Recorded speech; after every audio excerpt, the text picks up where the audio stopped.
Guys, we just bought one of the ugliest cars from the 60s, and I think we might regret it.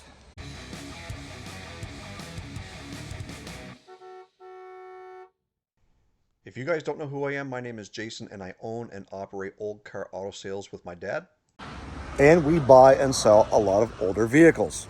Mostly late model stuff, that's our main goal, but once in a while, these gems come along. Well, yesterday, we bought something that we think we may have a hard time getting rid of. Let's take a look. This is a 68 Ford Thunderbird. It's not just any 68 Ford Thunderbird. It's a four-door, yeah. Suicide. Interior's in really good shape. No major flaws there. Headliner's still intact. Got some custom wiring here in the window switches. We started tearing the roof apart. We're finding some, I don't know if you can see it. There's a little small little hole right there. And on the other side, previous owner had done some patching on it years and years ago, maybe multiple years. I think all that did was hold the moisture in. We're getting ready to take the trim off. We're going to figure out something to do with this, what looks to be like an alligator skin type print. But yeah, this is what we're dealing with here, is all this stuff in there.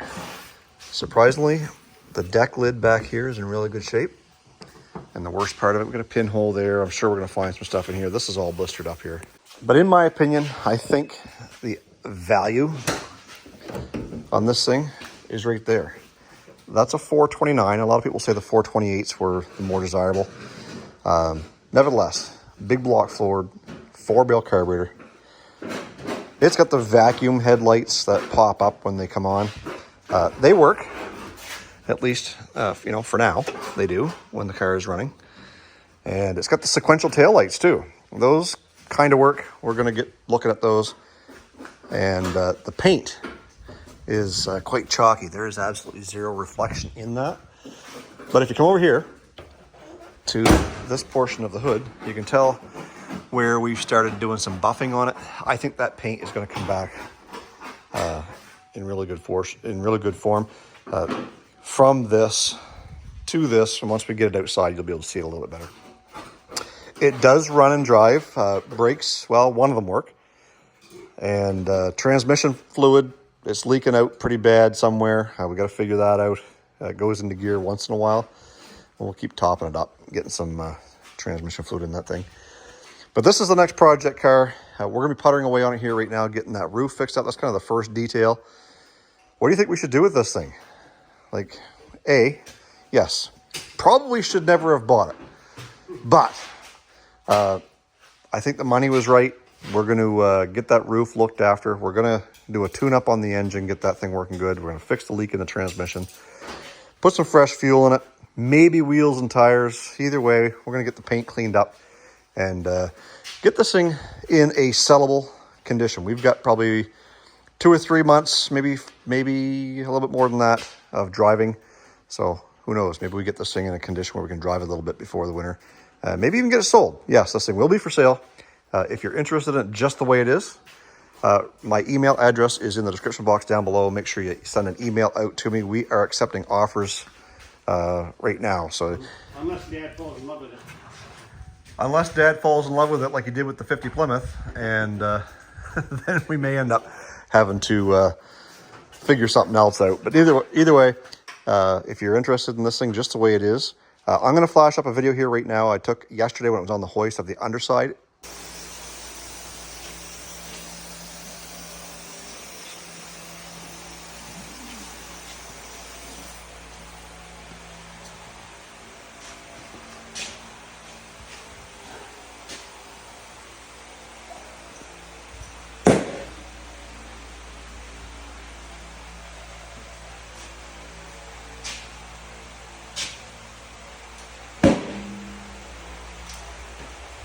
Yeah, both tailpipes are gone, both couplers are gone.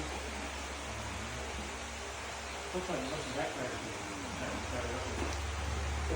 really good condition. Here in southern New Brunswick, we do undercoating, and this was no exception. Somebody undercoated this very, very well, and almost no issues underneath, with the exception of the exhaust, but we are going to fix that up as well. So let's get to work.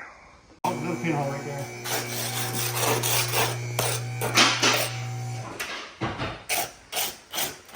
Well, I've certainly seen worse.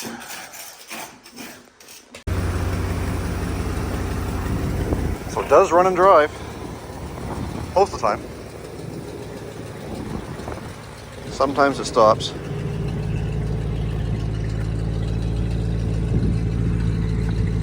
But I'm really surprised at that roof. It's in a lot better shape than I thought it was going to be. They're quite thin here, a few pinholes. But still, I thought it was going to be way, way worse than that.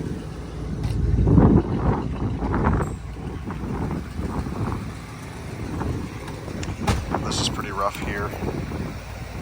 And we're thin, thin right there. That's right down to the headliner. So I have to get some patches in there for sure. But look at that paint. It's just like a chalkboard.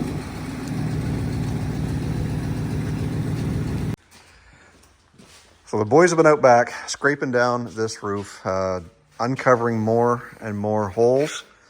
But we're trying to figure out how we're going to actually patch those holes. And this is one example here. We got a piece of metal kind of bent up, slid underneath.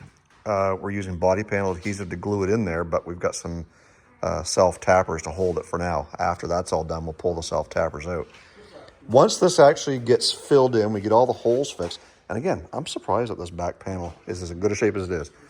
Once we get this skim coated, I think what we're going to do, because this is going to be a flip for us, guys. This isn't going to be a full-on restoration project, is we're going to get this filled.